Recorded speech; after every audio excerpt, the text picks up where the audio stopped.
This episode contains discussion of murder. Listener discretion is advised.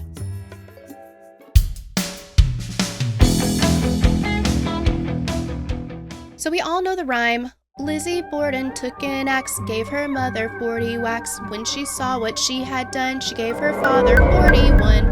Right? Right. It's something that most children in America say to scare their little sister when having a sleepover with friends before saying Bloody Mary 3 times in the mirror. I remember doing that. Despite the popularity of the rhyme and the crime, Lizzie Borden was acquitted of the murders. To this day, people remain divided on Lizzie's guilt, but the one thing we know for sure is that despite the murders having happened over 130 years ago, it remains in infamy. Okay. First, we're going to say thank you, and then I have some words. Okay. I got some words.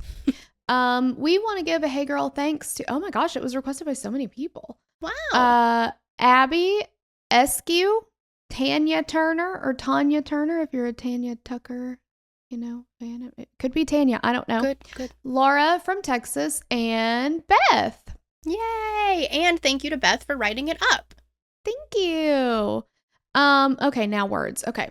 So I thought the whole reason for the rhyme was because it A, happened, and B, like, everybody knew she did it, and A, it happened. And like we were getting facts. Like facts. Now, what are the odds that the facts turn out to be a perfect rhyme like that? I don't know, but if you got 40 and you got 41, when she saw what she had, you can fill it in. You can make a rhyme. Axe, wax. Come on. None of that is true. So, I mean, even it's her stepmother, not her mother. I don't know. Anyway, This just feels like when Discovery Channel pulled that megalodon crap on us that one Shark Week, and we thought that it was real, and that megalodon was still down there, which, I mean, I don't know. Maybe it is. And maybe that megalodon is down there, and he's sending all his signals up to the other sharks, and that's why they're going crazy in Florida right now. I don't know. Yeah. But anyway, according to Discovery Channel, it was all just a ruse. Ugh. None of it was even true. I'll never be the same after that, ever, ever, ever again. And I'll never trust anybody ever again. How can you? How can you? You know? So I believed this rhyme. I thought it was facts and history. Yes. I thought it was as good as in the history books. I agree. So I guess we should give another trigger warning for feeling like you've been lied to your whole entire life. Exactly. Yeah. All right, so let's talk about the Borden family. Andrew Borden was born in 1822, and he lived a very modest lifestyle while growing up. He struggled financially, but he ended up becoming successful in a few different industries when he got older. He manufactured and sold furniture and caskets, and then went on to be a successful property developer. He was a director of several textile mills and owned considerable commercial property.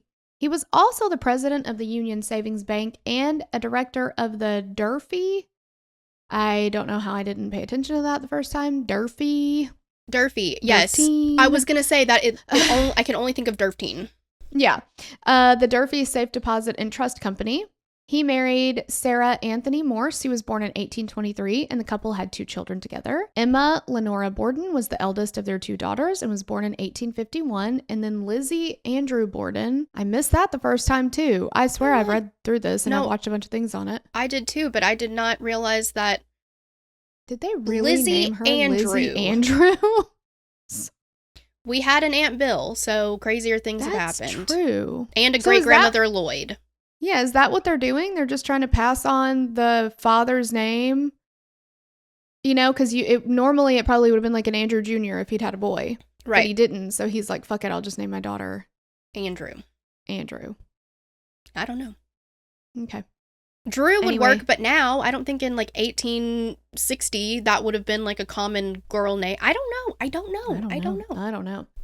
So Lizzie was born on July 19th, 1860, and unfortunately Sarah ended up passing away just a couple years after her birth in 1863. So 3 years after Sarah died, Andrew was remarried to a woman named Abby Durfee Gray. Was she the heir of the Durfee Safe Deposit and Trust Company? Apparently. Abby was born in 1828. The Borden family lived in Fall River, Massachusetts. This is bringing up a lot of feelings for me because I'm currently knee deep in the Karen Reed trial, and she has a according to the state trooper who investigated the case, a weird Fall River accent. So he didn't like her accent. Wow. He didn't like a lot of stuff about her. Anyway, we're gonna do that one because it's wild. Okay, but this was a textile mill town about 50 miles south of Boston, and despite his wealth, Andrew was very frugal, and he chose to live with his family in a modest home on 2nd Street rather than on the hill where the wealthier residents typically resided in Fall River. So Andrew bought the family home in 1872, and he immediately had it remodeled from a 2-tenant dwelling into a home for his small family. And he chose this house for its pragmatic location. It was only a short walk to his business on Main Street, just a block away. The house sat amid other businesses, horse stables, a laundry, and a makeshift restaurant. There were no hallways in the home, just like an upstairs landing, so you would have to go through one room to get to the next, all that kind of thing. We used to have a house just like that.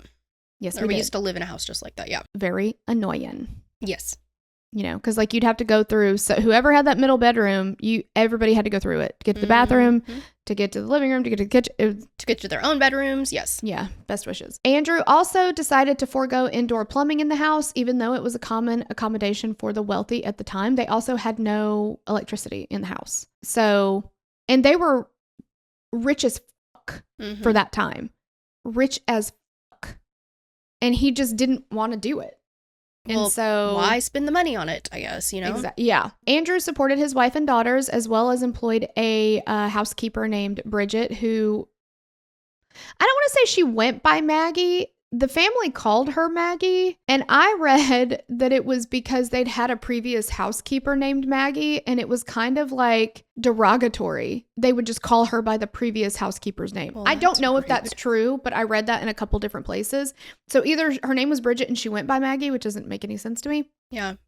Or they just all called her Maggie and it stuck. And they're like, we're not learning a new name, so you're going to be Maggie too. Yeah. That's what I read. That could be not true, but that's what I read. Both Lizzie and Emma lived at home into adulthood, and some considered them, of course, to be spinsters. Dear God, they're in their 30s and not married. Might as well just forget it. Shrivel up and die. Jeez, oh Pete. Together, Lizzie and Emma helped Andrew with the management of some of the properties that he owned. The family attended the Central Congregational Church, where Lizzie was actively involved. She taught Sunday school to the children of recent immigrants at the church, and she was also involved in other religious organizations, such as the Christian Endeavor Society, where she was a secretary and treasurer, Woman's Christian Temperance Union. She was also involved with the Ladies' Fruit and Flower Mission. Lizzie was considered to be popular in Fall River and was generally well liked. And she, even though she didn't work, neither did Emma, but they were both really involved in other things. They did a lot of charity work, a lot of volunteer work. Like they were active members in the community. Yeah, and that's not uncommon, I'm sure, for that time for women. Like, absolutely not. Yeah. Right. And they're not married, so they have all the time in the world, don't they? Yeah, what other purpose will they serve? Exactly.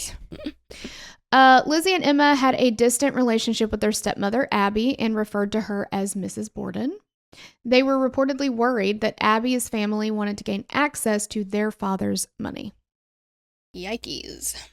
Tensions were high in the Borden home in the months leading up to the murders. In May of 1892, Andrew reportedly killed several pigeons in his barn with a hatchet because he believed that they were attracting local children to hunt them. And, like, not on his watch. I don't know where he got that from. But anyway, Lizzie had just recently built a roost for them, and she was rather upset with what her father had done. On top of that, Andrew had gifted real estate to several members of Abby's family, and Lizzie and Emma were not too pleased about it. After Abby's sister received a house from Andrew, Lizzie and Emma demanded that they receive a rental property. And that was the home that they had lived in until their mother passed. The girls purchased the home from their father for $1, and just a few weeks prior to the murders, they sold the property back to Andrew for $5,000. Hustling ya daddy. I know. Like, he's like, okay. If you really want it, I'll sell it to you for $1. Because, like, if you gift it, there's stuff around that, I guess, you know. And then they're like, excuse me, sir, I have a property for sale. It is $5,000. Exactly. I mean, they're good little business women, I guess. I don't know. They made a profit. So. They sure did. In July of 1892, a family argument broke out that caused both Emma and Lizzie to take extended vacations in New Bedford. Lizzie returned to Fall River a week before Andrew and Abby were killed, but she chose to stay in a local rooming house for 4 days before returning to the family home. The day before the murders occurred, Abby and Andrew had been violently ill, and it was reported that Abby had feared that it was poison. Andrew hadn't been extremely popular in Fall River. On the day before the murder, Lizzie and Emma's uncle, John Morse, came for a visit to discuss business with Andrew, and he was invited to stay for a few days. It is speculated that their conversations may have added to the tension in the home. On the morning of Thursday, August 4th, 1892, Andrew left his home to head to work, leaving Maggie, Abby, and Lizzie in the home. And John also left the home that morning to conduct business. Andrew returned home late morning and decided to settle down on the couch for a quick nap. I love his style. I will love to do that as well. At approximately 11:15 a.m., Lizzie entered the house and found her father dead on the couch with injuries on his head from a sharp object. Lizzie yelled for Maggie, who was resting in her attic bedroom, and when Maggie made it to the first floor, Lizzie told her that Andrew needed a doctor and sent her across the street to the family physician's home. But the doctor wasn't in. So then she sent Maggie to get a friend from down the street, and this is Alice Russell. The police were called and finally arrived on scene, and when the house was searched, Abby Borden was found in an upstairs bedroom, and she had been in an upstairs bedroom that she had been cleaning, and she had several hatchet wounds. She was reportedly much more brutally mutilated than Andrew was, and after an examination was done, it was determined that she had preceded her husband in death by approximately 1 hour. Yeah, she was like cold to the touch, he was warm to the touch. She had coagulated blood, he was still oozing blood. It was like, this is 1800, so yeah. All right, so let's talk about the investigation, which obviously is going to be very different than most of the others that we talk about at this point. 32-year-old Lizzie became a suspect right away for the police. However, she wasn't immediately arrested as there wasn't sufficient evidence to do so. As the police began their investigation, they learned that just the day before the murders, Lizzie had attempted to purchase the poison prussic acid. And for those who don't know, I didn't until this case, prussic acid is also known as hydrocyanic acid or cyanide. It's a rapidly lethal toxin. However, the human body is capable of breaking down certain amounts of it. But if too much is absorbed, various symptoms of poisoning can occur, and these can include headache, shortness of breath, dizziness, convulsions to cyanosis, coma, and death. Okay, so one of the things that I watched on this was Dr. Todd Grande. He did a video on it. He's I don't know what he is, a psychiatrist, psychologist? I think he's a psychiatrist, yeah. Yeah, and he said that Abby was violent, like Abby and Andrew were violently ill that day before, or however many days before. And she'd gone to the doctor, and she told him, I think that I've been poisoned. Like, I think that's what's happening.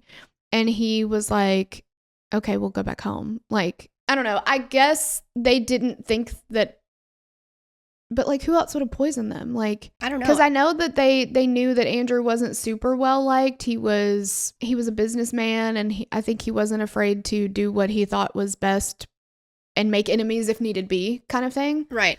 But I wonder though, John Morse had just shown up there, so. That's true, yeah.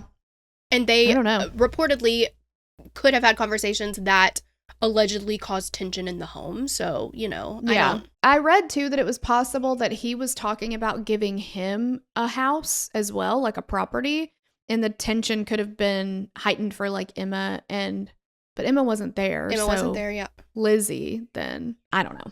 And Right. maybe Abby, because that's not her family, that's his first wife's family, right? Yeah. I don't know. Anyway, there was no weapon found at the Borden home, but the police did find an axe in the cellar/basement that they found to be suspicious. Technically a hatchet, but it was, as the investigation continued, it was discovered that a few days after the murders, Lizzie had burned a dress on the stove, claiming that she had spilled paint on it. That's sus, girl. Yes, it is. It's sus. Well, I got to burn a dress. But that's another thing. I don't know. Is that common? Like, if you had a dress, say you did spill paint on it and you had to get rid of it, would the go-to way to get rid of it in 1892 be to burn it? I don't know. I don't know. As the investigation went on, Lizzie was questioned by different officers, and her story never remained the same. The police were also suspicious of Lizzie because she had not shed one single tear for her father or stepmother. 5 days after the murders, the authorities convened an inquest that lasted for 3 days. Lizzie took the stand on each day of the inquest, and it was the only time she took the stand under oath in court. The inquiry was closed to the public, and Lizzie had no defense attorney present. However, the Borden family doctor testified that he had prescribed Lizzie a double dose of morphine to help her sleep because she had been stressed out because her family had just been killed, and said that could account for her changing her story and being confused and not showing much emotion. Right. Now, you certainly can't go to the doctor now and be like, I'm stressed out. And they're like, let me just give you a bunch of morphine. Well, that's what I was going to say. It is so amazing to me. Like, oh, here's some laudanum. And here's a whole bottle of it. And, whole bottle of it. Use it as you see fit. Yeah. Yeah. Emma Borden, who was 41 at the time, testified that neither she nor Lizzie harbored any resentment or anger toward their stepmother. However, the police investigation and interviews with family and neighbors that were printed in the newspaper suggested otherwise. Maggie and John were also questioned during the inquest, and Maggie testified at the inquest that Lizzie had been wearing a blue dress on the morning of the murders. During the inquest and investigation, the police learned that on the day of the murders, Emma was 15 miles away on vacation, and that doesn't sound like a lot to us, right? But 15 miles away might as well have been fucking Japan at that point. I mean, geez. Right. Like, that's a day's ride or whatever. I don't know. Well, yeah, you'd have to, like, send a letter, snail mail, to be like, hey, will you come home to, well, I'm guessing, I don't really know, but... Yeah, exactly. They learned that Maggie was outside washing windows at the time that Abby was attacked and killed in the guest room on the second floor. And then when Andrew was killed about an hour later, she was in her attic bedroom resting, as we said earlier. Also, wouldn't that be hot to be in the attic bedroom? They don't have any electricity or anything. I mean, obviously central heat and hair. Oh, central heat and air isn't a thing, but like, yeah, could you imagine? It's gotta be hot up there. Yes, because heat rises, obviously, and then of course, I'm guessing, like most attics, it's not well insulated. So yeah, poor Maggie. Yeah. However, or Bridget. I'm sorry. I know, yeah. However, Lizzie's movements were not as easily traced, so the judge, district attorney, and the police marshal determined that she was, quote, probably guilty. I don't know, probably. I know. Honestly, she probably was, but like... It's not looking good for her. I'll say that. I can see why they think she probably is. Also, I don't understand why grand juries are the way that they are. Like, how come you can't have a defense there? The grand jury, the only evidence presented is evidence of guilt. Right. Like, the Karen Reed case right now, if you follow this case, you're like, how the did this make it to trial? How did it make it to trial? The prosecution, Commonwealth, has put on zero evidence, in my opinion, that she's guilty at all. They're spending more time defending the defense's other theories, which to me says something. But the grand jury indicted her. Well, she didn't have a defense present there. I just don't understand how that, like, why? Why would we not?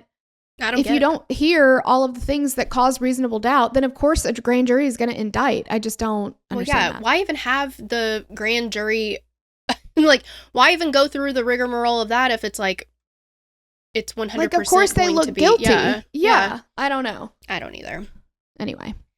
Lizzie Borden was arrested for the murders of her father and stepmother on August 11th, 1892. The judge sent her to the county jail where she was to stay in a 9.5 by 7.5 foot cell for 9 months while she awaited trial. After her arrest, there was an uproar in Fall River that quickly became national. Women's groups rallied around Lizzie, most notably the Women's Christian Temperance Union that she was a part of, as well as the suffragists. The women protested that Lizzie would not be judged by a jury of her own peers because at that time, women did not have the right to serve on juries. Which honestly, I think helped her in this case. Well, yes, but that fact pisses me off for a lot of reasons, but yes. Because in Massachusetts, didn't they say it was not until 1951 that a woman could sit on a jury? Great. Perfect. Love to hear it. Because women are not peers. Okay. Right.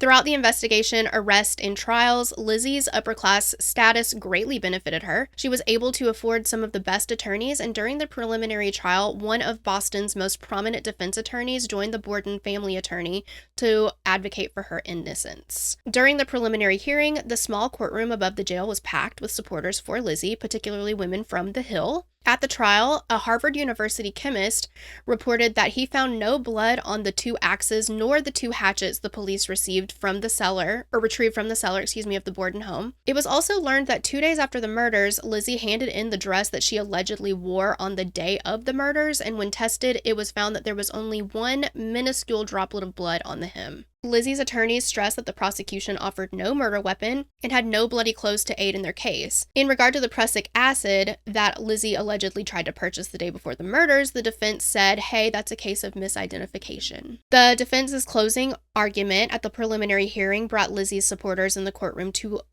loudly applaud.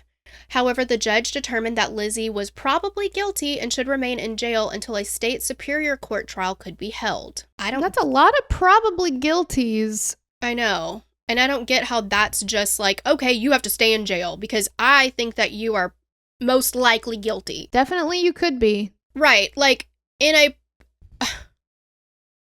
all know that Casey Anthony did it, but her ass got off. So it's like, are you serious? Yeah, defendants are supposed to be cloaked in the presumption of innocence. That's our whole thing.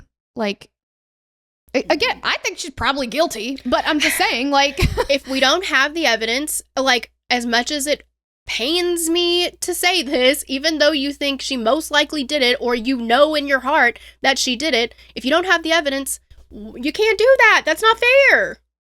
Nope.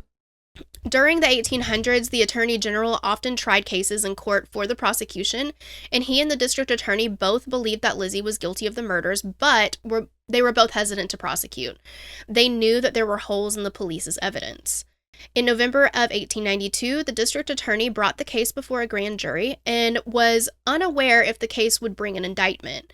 23 jurors convened to hear the case of the charges of murder. However, court was adjourned with no action. Then on December 1st, they reconvened to hear a dramatic testimony. Alice Russell, Lizzie's friend and neighbor, who Maggie retrieved at Lizzie's request on the day of the murders, testified that she slept in the Borden house with Lizzie in the days following the murders. She said that while she stayed in the house, the bodies of Abby and Andrew were stretched out on mortician boards in the dining room. Which is like common during that time, right? Like, right, yeah. You would have them there. Right. I mean, I know that my house is a very old house, and they would use, since it was like at the time, you know, in the late 1800s, it was like the only house big enough, and they would use our foyer as a funeral home. Yeah. Yeah. So, and that's why Terrell's husband would never stay the night here. I don't know why he would, but he would never do that, yes. Earlier at the preliminary hearing and at the grand jury hearing, she left out an important detail and was advised by a lawyer to contact the district attorney about it. What they learned was that on the Sunday following the murders, Lizzie pulled out a blue dress out of the closet pantry and burned it on the cast iron coal stove. Lizzie was indicted by the grand jury the next day. After the indictment, the attorney general and the district attorney were still dragging their feet with the case. By April of 1893, the Attorney General bowed out of the case due to an illness, with his doctor claiming that he could not withstand the demands of the Borden trial. In his place, he chose a district attorney from north of Boston, Thomas Moody, to co-prosecute with Hosea M. Knowlton, who was the Bristol County DA. Knowlton believed that Lizzie was guilty of the murders, but had realized that the odds were stacked against a conviction. However, he was convinced that they had a duty to prosecute. No, you have a duty to prosecute if you have evidence. Exactly. Like, if you don't got no evidence, you don't got no case. That's not true. And ask Knowlton. He went rogue on this one. He was like, yeah. I gotta do it anyway. I gotta do it. I must do it. Yep.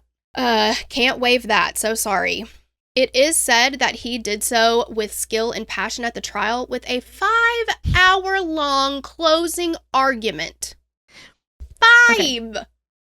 Okay. 5 hours of a closing argument. To me, all that's going to do is piss a jury off. Yeah. Are you fucking kidding me, dude? Get your point across. You're going to lose their attention. I have shit to do today. This is outrageous. That's not even counting the rest of the trial. Like, oh my God. 5 hours. That is what we call in the business bloviating. He filibustered. Filibuster. Mm-hmm. Yeah. Wrap it up, if he knew man. bird law, he'd know this. Exactly. Knowlton believed that a hung jury was in his grasp. Lizzie Borden's trial began on June 5th, 1893 at the New Bedford courthouse. I'm sorry. Also, if his whole thing was like, I'm certainly not going to get a conviction. I know forget that. Fuck that. That ship has sailed. I think I could. Maybe. Like, I have the possibility. If I could pull it off, get a hung jury. If that is your best option, then you can't prosecute it. Well, yes, you can. Okay. Yep, he can, and he did. Exactly. Lizzie was presented by the defense as a, quote, helpless maiden and wore all black at her lawyer's direction. She was tightly corseted with a flowing dress and held a bouquet of flowers in one hand and a fan in the other. With her inheritance from her father, she was able to afford the best legal team, which included Andrew Jennings and a former Massachusetts governor, George Robinson, who had actually appointed one of the 3 justices that presided over this trial, excuse me. Wouldn't that kind of be a conflict of interest? Like, one would think so. Too close, sir. You appointed the justice. I don't know. Yeah. Feels too close. There are a lot of things that I'm like, should we do that in this case? Yeah. Yeah. In opening statements, Moody threw Lizzie's blue dress on the prosecution table, and when it fell open, it had the skulls of Andrew and Abby Borden inside. I think that's bad. This man said everything that you're supposed to do or supposed not to do.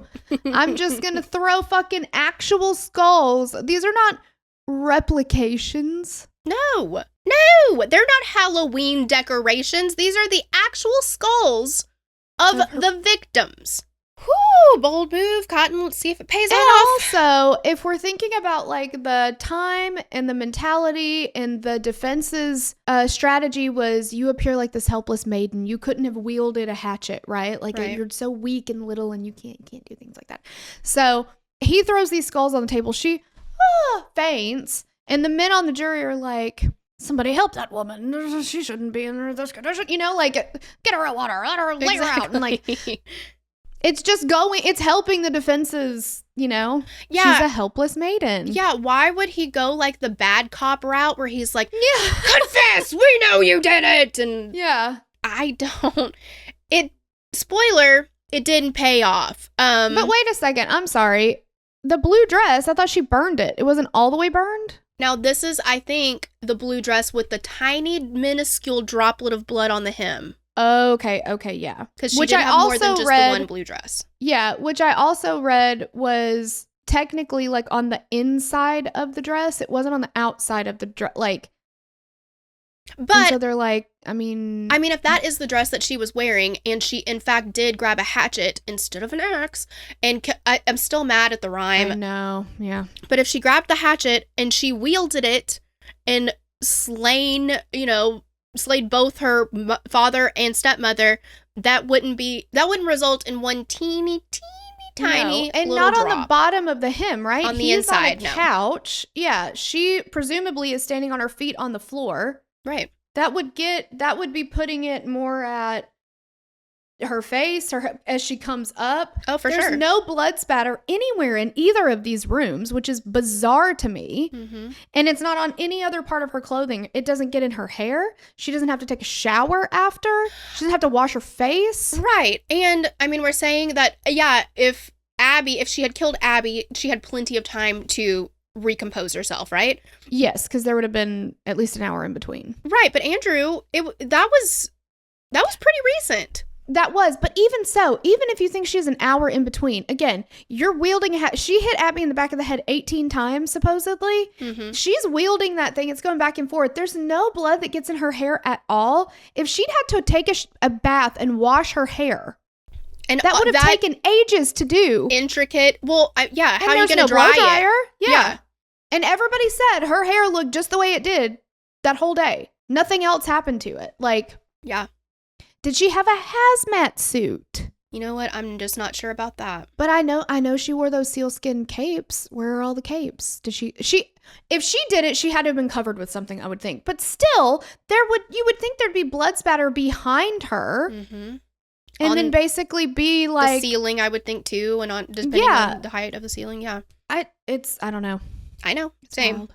So, of course, like Torella said, she faints, and after several minutes, she came to and listened to Moody's 2-hour speech about how she was the only person who could possibly be responsible for Abby and Andrew's deaths. He also pulled the head of an axe out of a bag and claimed that this was the weapon Lizzie killed to kill her parents. Lizzie used to kill. I flip-flopped those. Wow. Oh I didn't catch it, so honestly. Yeah. Maggie Sullivan testified again at this trial and stated that Lizzie was the only person she had seen at the Borden home the morning of the murders, though she did say that Lizzie and Abby's relationship was pleasant. She had spent over 2 years in the service of the Borden family and said that all was, quote, pleasant. However, a woman named Hannah H. Gifford testified for the prosecution and said that when she had made a garment for Lizzie a few months before the murders, Lizzie had said that her stepmother was a, quote, mean, good-for-nothing thing, and said that she didn't have much to do with her, intended to stay in her room. That's just language. That's what I'm saying. A mean, good-for-nothing thing. I would not like anybody to say that about me. That does not a motive make. No. Like, if you call somebody mean and good, she might as well have called her a yellow-bellied, lily-livered. Like, I'm just like, really? That's what we're gonna say? She murdered this woman with a hatchet because she called her mean and good for nothing? Well, and also, we have to think about, I'm guessing that the dynamics between a daughter and a stepmother have probably stood the test of, you know what I mean? Like, this is not a brand new thing that kids are not going to get along with their step-parents. Like, I'm sure it happens. So maybe she, in fact, did say it, but maybe it's because Abby made everybody in the house call her Mrs. Borden instead of, like, I don't know, call me Abby or call me I don't think I didn't read it as she made them. I read it as they did because they refused to call her anything else. Well, maybe. But I don't know. Yeah, I think, but also, like, Abby came into their lives, Lizzie would have been 6, so she almost wouldn't have remembered a time without her. Right. You know, like, she raised her basically since she was like a little bitty thing. Yeah. But I definitely think there was tension with the money situation. I do too. I think that that's absolutely true. But also, I mean, think of how many times that, like, you love your parents, but there's one day that they're driving you absolutely crazy and you're like, oh my gosh, I hate them right now. Yeah. Yeah. How many times? Yeah. Or maybe you say they're a mean, good for nothing thing. And I hate to use that kind of language, but it's like, you know, maybe you say it. Maybe you say it. Because you're just cheesed off that much. Yep. During Maggie's testimony, she said that both Abby and Andrew had experienced stomach pains the day before the murders and that on the morning of the murders, she was outside washing windows and had opened the door for Andrew when he returned home for his nap. Several police officers testified about what they found and heard at the Borden home on the day of the murders. One officer testified that when he spoke with Lizzie that day, she corrected him when he called Abby her mother, and she had told him, quote, "She was not my mother, sir. She was my stepmother. My mother died when I was a child." What does that have to do with anything? She's giving facts. Yeah.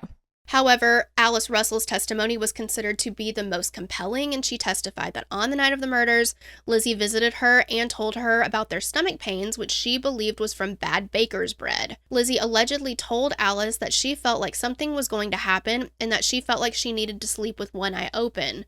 She feared that because of her father's attitude and the way that he treated people so discourteously, someone would try to hurt him or burn their house down. Yikes. He was really not liked. When she was asked about Lizzie burning her dress, Alice said that Lizzie told her, quote, "I'm going to burn this old thing up. It is covered with paint." Alice also testified that she had had a conversation with Lizzie about a note she had received from a messenger on the morning of the murders to go visit a sick friend. Lizzie had told the police about this note, and when they asked her why she hadn't looked for Abby after finding Andrew and Lizzie, she said she assumed that she was out of the house visiting the friend, but the note was never found. Abby was supposedly had gotten a note to go visit the whatever, so. Yeah, but they never found the note. And no. Alice. But also, like, this house isn't that big. No, it's not. So, like, you think about it, she gets hit in the head. Abby gets hit in the head with a hatchet 18 fucking times. Right. Now, I think it was an attack from behind, so she maybe didn't see it coming. Mm-hmm.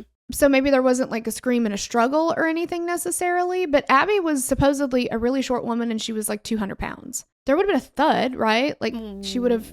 Yeah, I would think so. I don't know. I mean, I just don't know how much noise would that put off and nobody else heard it. And they didn't even know she was still in the house. Yeah. I mean, She was upstairs cleaning. Yeah, she was in a bedroom, so maybe she like fell on the bed.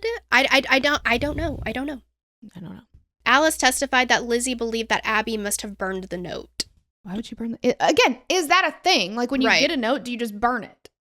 Right. I don't know. During the trial, the 3 justices ruled that Lizzie's testimony from the inquest, which was full of contradictions and implausible claims, could not be submitted into evidence by the prosecution because that testimony was not given voluntarily.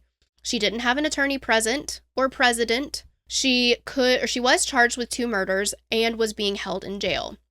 They ruled that she should have been made aware of her Fifth Amendment to remain silent. They rejected the state's argument that Lizzie was only a suspect and not a prisoner at the time of the inquest. The prosecution rested on June 14th after what was considered another defeat. The prosecution wanted Eli Bentz, the pharmacist who ran the drugstore in Fall River, to recount Lizzie's visit the day before the murders where she asked for prussic acid. However, the judges ruled that the evidence should be excluded from the trial. So this jury does not know. I would presume that this pharmacist knows who Lizzie is. Right. Well, she was, right? I mean, it seemed like she was very active in the community, so I would think active in the community, well known in the town. Everybody fucking knows everybody in this town. Right. Everybody knows everybody. So you would think that the pharmacist knows who she is.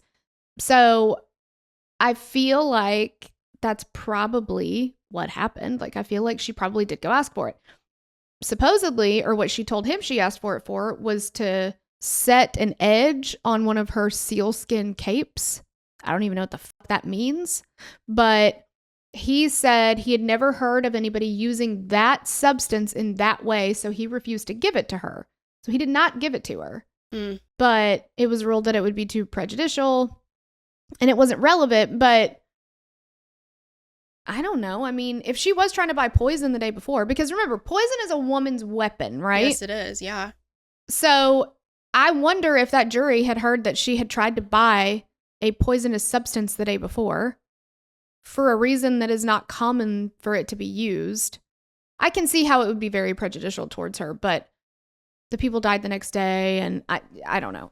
Yeah. I don't know. They didn't have that information, though. Right. The defense only called a few witnesses to the stand, and they called a few men who reported seeing a strange man near the Borden home the morning of August 4th, 1892. However, their most anticipated witness was Lizzie's sister, Emma.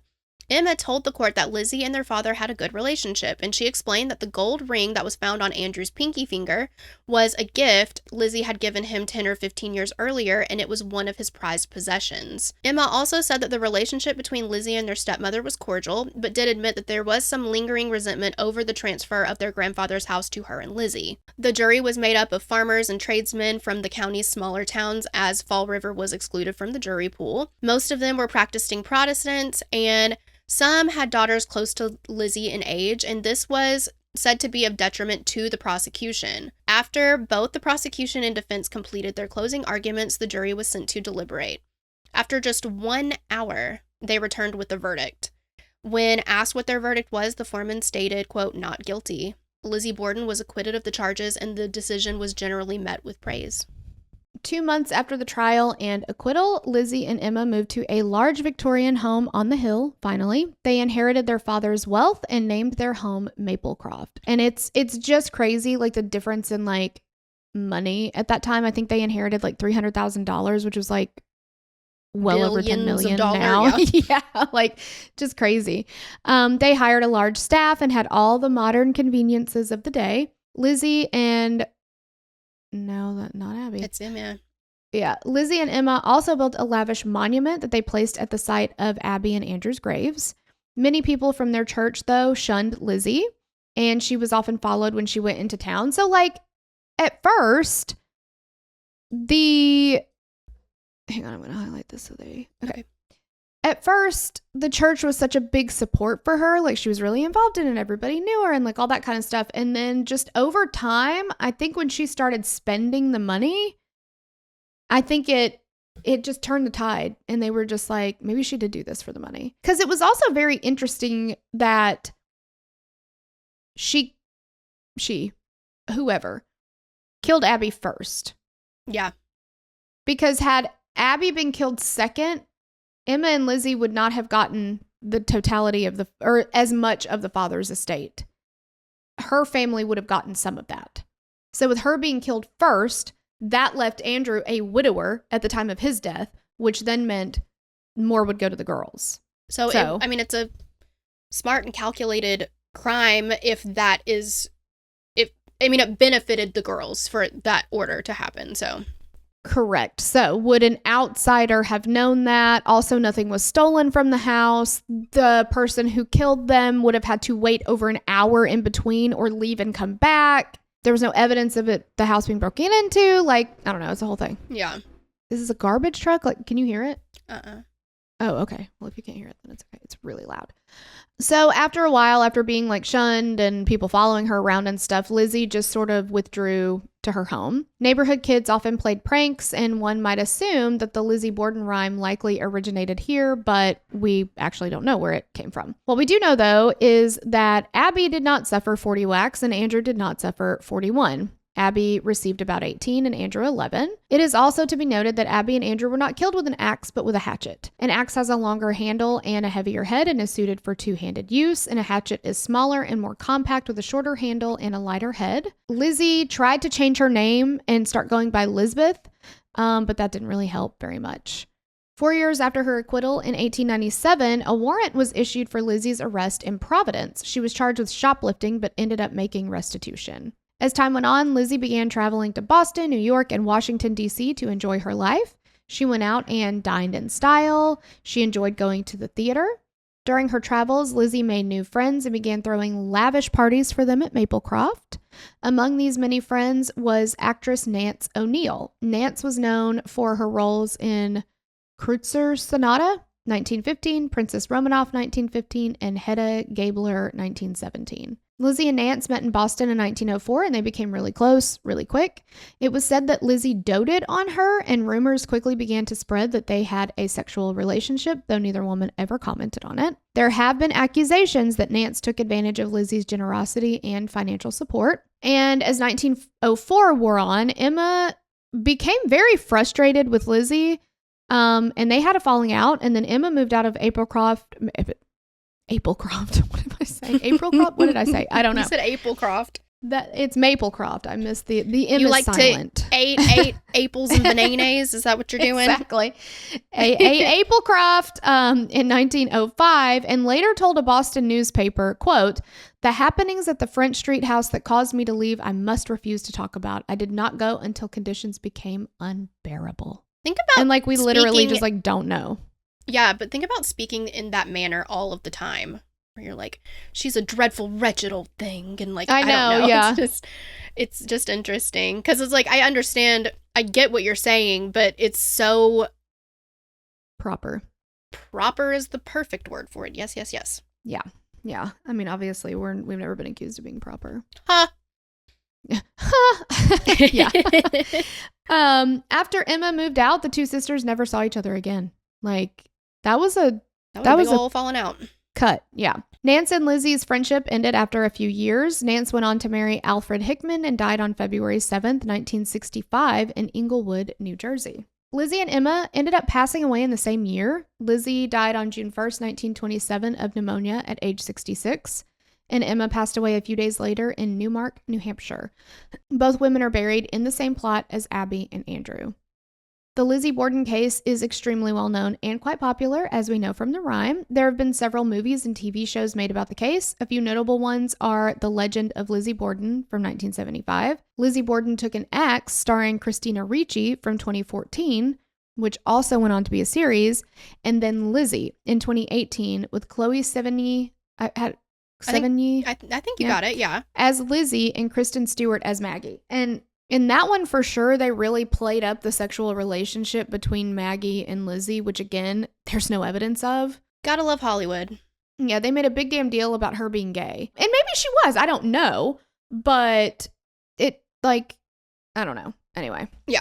The Lizzie Borden house is also a popular attraction in Massachusetts. You can visit the home for a few different types of tours, including a house tour, and ghost hunt.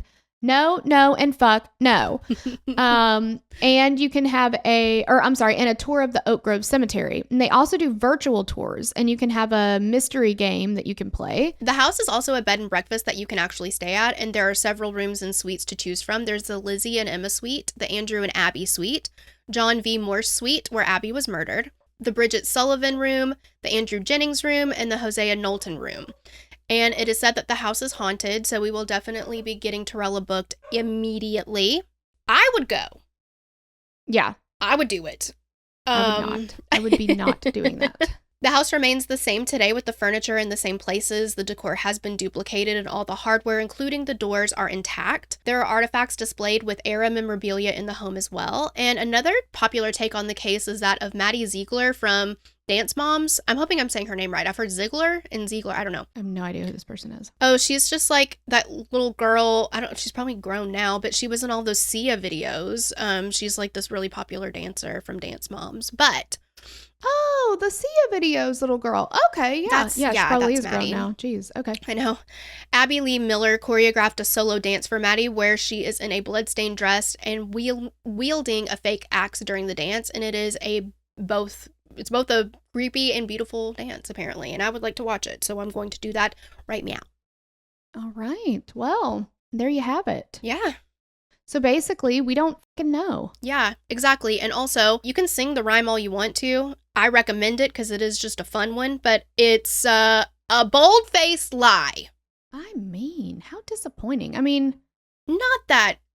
You know what? Yeah, I just feel like we've been lied to. We've been lied to. Yeah. I don't know. I think if you weigh everything out, I feel like it's most likely that she did do it. But there also is just not enough evidence to convict her of doing it. No. I watched a 48 Hours on this where they kind of redid the trial. They found 8 people who had never heard of Lizzie Borden. What? How the fuck? I said out loud, what kind of Americans are these? Like, how? How have you never heard Lizzie Borden took an axe and gave her mother 40 whacks? Like, how? I don't know. But anyway, they found 40 people who supposedly had never heard of this. And they were a hung jury as well. They could not. However, this jury, her actual jury, unanimously voted her not guilty.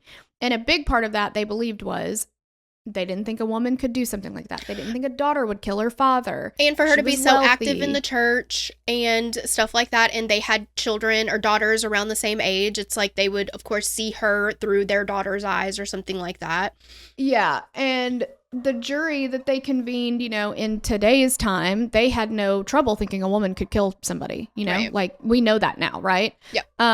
So the original jury were unanimously not guilty. This time it was flipped the other way. It was everybody voted guilty except for one person. But it was still a hung jury.